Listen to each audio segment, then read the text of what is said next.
Good morning, everyone. Russell, Mr. Vought, thank you for coming. You did this in the House, right? Well, you'll get to do it again. I'm sure it was a lot of fun, but I do appreciate you sharing with us the President's budget. Very quickly, I won't take long here. Great on defense. If you're a guy like me, this is the budget you've been dreaming of. I think $1.5 trillion, given the world, I think is justified and necessary, given the changing nature of war and how complex it is, and drones and AI and all that good stuff. We need to sort of change our military footprint. So it's like the best military budget I've seen since I've been in Congress. On the other side, there's some cuts to programs that I think keep us safe. Soft power is important to me, not just hard power. So we'll take under advisement the budget like we do with every president, and we'll work together and try to find a way forward among ourselves. The one thing I do want to mention is our immigration situation that we find ourselves in. During the 4 years of Biden, it was an absolute, complete, total disaster on every front that matters. More people coming in the terrorist watch list by like a bunch. I've been talking about sanctuary cities, those cities and states that ignore federal law, that refuse to work with the federal government in deporting people here illegally, are magnets for future illegal immigration. And I'm dedicated, like everybody on our side, to do something about that. You can see the states and cities that have these policies. They have a lot of illegal immigrants, and why not? If you can get here and never be deported, it's a magnet to keep coming. So why not mention that? We'll be moving to reconciliation soon to fund ICE and the Border Patrol. Why? I'm an appropriator. I'd much rather appropriate. I like the normal process of appropriating, and I want to thank Senator Collins and the good job her and Senator Murray have done working that file. We've got a lot done, and it's been, quite frankly, satisfying to see the Appropriations Committee work, but we had a problem. When it came to Department of Homeland Security funding, we could not reach an agreement about funding ICE or the Border Patrol. I don't know about you, but it seems like there's a lot of bad things going on in the world, and now's not a time to shut the Border Patrol down. And now's not the time to defund ICE, put it out of business. Reform, yes. Defund, no.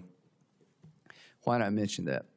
We're going to move a reconciliation bill to be limited to make sure we have money for the Border Patrol and ICE to keep doing their job through the president's term, 3.5 years. Now, while we're doing that, I just don't see any breakthrough with our Democratic colleagues about these two accounts.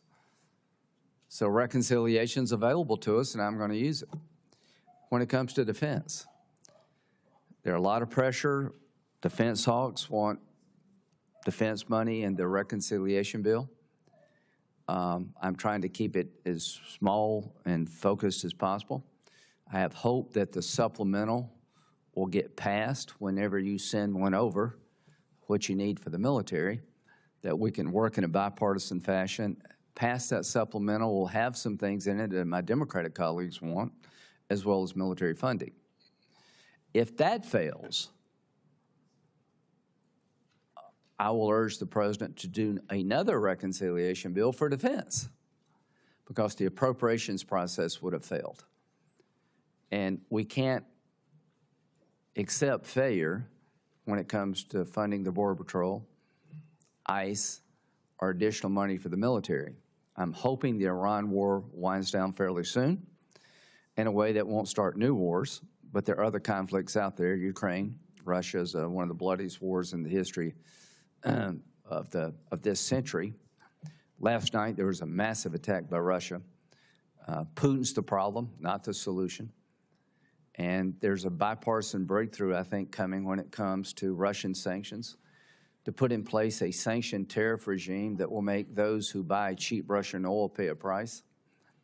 It's time to end this war, and it's time to put pressure on Putin. I understand pushing Ukraine, but I want the Senate to lead the charge of putting in place infrastructure to put pressure on those who prop Putin's war machine up. And I think we're very close to being able to reach an agreement with the White House, Democrats and Republicans, to do that. So as to the budget, this committee is going to hear what you have to say. I'm enthusiastic about the defense part, concerned about other parts, and we'll work together. To my colleagues on the Democratic side, I appreciate very much your commitment to find a way forward against Russia. We don't have that consensus when it comes to the threats facing us from Iran. And why are we doing reconciliation? You did the Obamacare Inflation Reduction Act. You did big things for reconciliation. We did the Working Families Tax Credit bill. But the next reconciliation bill, the one coming up, is designed to fix a problem. When the Appropriations Committee fails, this tool has to be used. And as budget chairman, I'm going to use this reconciliation tool when the appropriation process fails to the extent that I can. Thank you. Support journalism you trust. Support PBS News. Donate now, or even better, start a monthly contribution today.